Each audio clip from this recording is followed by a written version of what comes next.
Hi, I'm Jorge Antonio Vallejos, and you're watching BlackCoffeePoet.com. I'm going to be reading a poem called Shame, It Isn't Fair, and it's about exclusion in our society, who gets remembered and who doesn't. It was featured in last winter's feminist issue of the YU Free Press. I was honored to be in it. My brown brother and I walk east on Danforth Street. A white face and red letters dominate the landscape.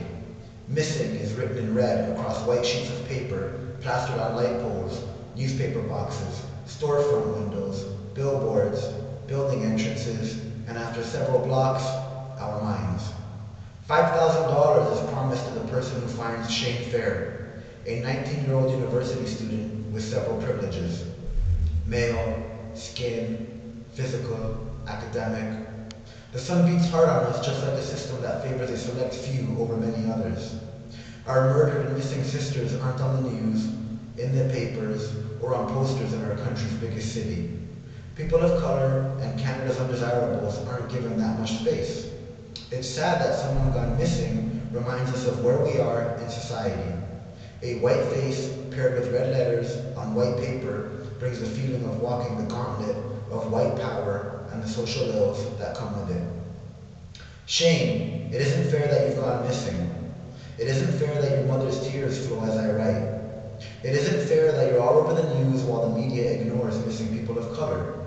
It isn't fair that your skin and gender have been deemed superior since 1492. It isn't fair that 500 missing and murdered Aboriginal women have been reduced to being a number. It isn't fair that only small groups of people know about, care, and honor Trans Remembrance Day. It isn't fair that sex workers are not added to Metro PD's murdered and missing persons webpage. It isn't fair that Karen and Connolley's killers roam free. It isn't fair that Judge Deborah Paulseth got a pat on the back for handing Caitlin Sampson over to her killers.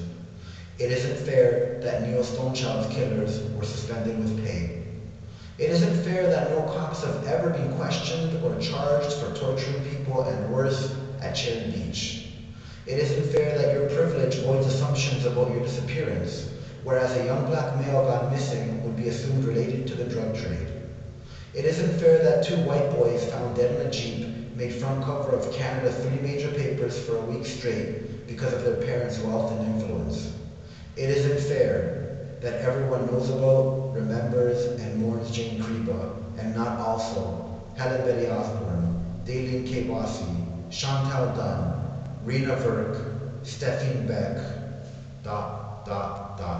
May 2009. Thank you very much. I wrote that in May 2009. Thank you very much for joining us at BlackCoffeePoet.com. Please be with us in future. Subscribe, spread the word. Read Bell Hooks, read Crystals, read Gloria Anzaldúa, Lee Miracle. Thank you very much.